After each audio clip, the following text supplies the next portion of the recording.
కాలానుగుణంగా సంవత్సరం పొడవునా కూరగాయలు పండించే రైతులు ఆర్థికంగా నిలదొక్కుకోగలుగుతున్నారు. అలా ఏడాది పొడవునా సాగుకు అనుకూలమైన కూరగాయ పంటల్లో బెండ ఒకటి. మిగతా కూరగాయల్లో ధరల హెచ్చుతగ్గులున్నా స్థిరమైన ఆదాయాన్నిచ్చే పంటగా బెండ రైతుల ఆదరణ పొందుతోంది. ప్రస్తుతం ఖరీఫ్లో విత్తిన బెండ ఎలాంటి యాజమాన్యం చేపట్టాలో ఇప్పుడు చూద్దాం.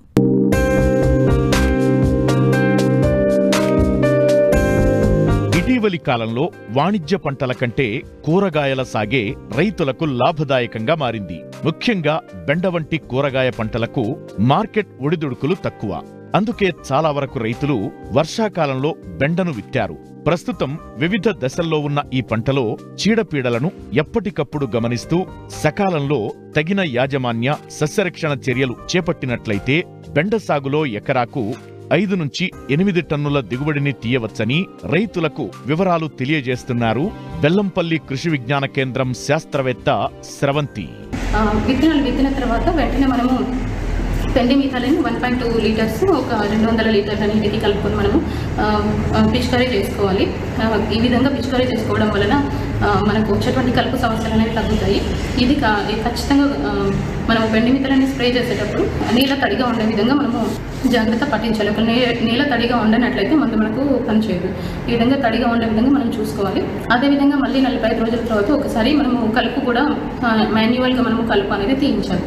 ఈ విధంగా అంతర్కృషి మనం చేసుకోవాలి. దీని తర్వాత మనకు బెండ సామాన్యంగా 100 రోజుల పంట అంటే 90 నుంచి 100 రోజుల వరకు మనకు పంటకాలం ఉంటుంది. విత్తనం విత్తిన తర్వాత దాదాపు 45 రోజుల నుంచి 60 రోజులలో మనకు పూత అనేది స్టార్ట్ అవుతుంది. ఈ పూత స్టార్ట్ అయినటువంటి 4 నుంచి 6 రోజుల్లోనే మనకు బెండకాయలు తెంపడానికి అనుకూలంగా ఉంటాయి. ఒకవేళ 7వ రోజున కనుక మనము ఈ బెండకాయలను తెంపినట్లయితే దాంట్లో కొంచెం పీచు పదార్థం అంటే ఫైబర్ ఫార్మేషన్ జరిగి బెండకాయల యొక్క క్వాలిటీ అనేది తగ్గుతుంది. అందువల్ల ముఖ్యంగా గుర్తుంచుకోవాల్సింది ఏంటంటే పువ్వు పూసిన 4 నుంచి 6 రోజులలోనే మనం ఈ ఖాతా అనేది తెంపుకోవాలి.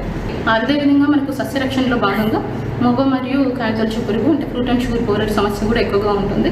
మనం విత్తినటువంటి 30 రోజుల్లోనే మనకు ఈ సమస్య అనేది కనబడుతూ ఉంటుంది. ఈ విధంగా సమస్య కనబడినప్పుడు మనము దానికి తగినటువంటి రసాయనిక పద్ధతులలో భాగంగా ఇమిడాక్లోప్రిడ్ పిచికారీ చేసుకోవచ్చు. లేదంటే మనము ఈ పురుగు ఆశించినటువంటి కొమ్మల్ని మనము తెంపివేసి మామూలుగా వాటిని నాశనం చేయాలి. లేదంటే ఈ మట్టిలో మనం తొక్కి వేయాలి. లేదంటే మనము ఈ లైట్ ట్రాప్స్ ఎకరానికి ఒక 12 చొప్పున కూడా మనం అమర్చుకోవచ్చు. లేదంటే రాసాయనిక పద్ధతులు పాటించడం ద్వారా కూడా మనము ఈ మొగ మరియు కాయతొలుచు పురుగుని మనము నివారించుకోవచ్చు.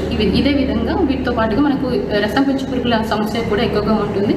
రసం పీల్చు పురుగుల సమస్య నుండి కాపాడుకోవడానికి సాధారణంగా ఇమిడాక్లోప్రిడ్ స్ప్రే చేసుకోవాలి. లేదంటే మనము త్రిప్స్ సమస్య అంటే పచ్చ పురుగుల సమస్య ఎక్కువగా ఉన్నట్లయితే మనము ఫిబ్రోనిల్ 2 ml లీటర్ నీరు కలుపుకొని పిచికారీ చేసుకోవాలి. తెల్లదోమ వల్ల మనకి పల్లాకు సమస్య అనేది వస్తుంది. సో తెల్లదోమల్ని నివారించినట్లయితే మనకు పల్లాకు తెగులు యొక్క ఉధృతి కూడా తగ్గుతుంది. కాబట్టి మనము తెల్లదోమ నివారణకు మనకు ఎసిఫేట్ 1.5 గ్రామ్స్ లీటర్ నీటికి కలుపుకొని మనము పిచికారీ చేసుకున్నట్లయితే పల్లాకు తెగుల సమస్య మరియు తెల్లదోమల సమస్య కూడా మనకు నివారించబడుతుంది. ఈ విధంగా పాటించడం వల్ల మనకు దాదాపుగా ఖరీఫ్లో అంటే వానాకాలంలో అయితే మనకు 3 నుంచి 4 టన్నుల వరకు దిగుబడి అనేది రైతులకు వస్తుంది.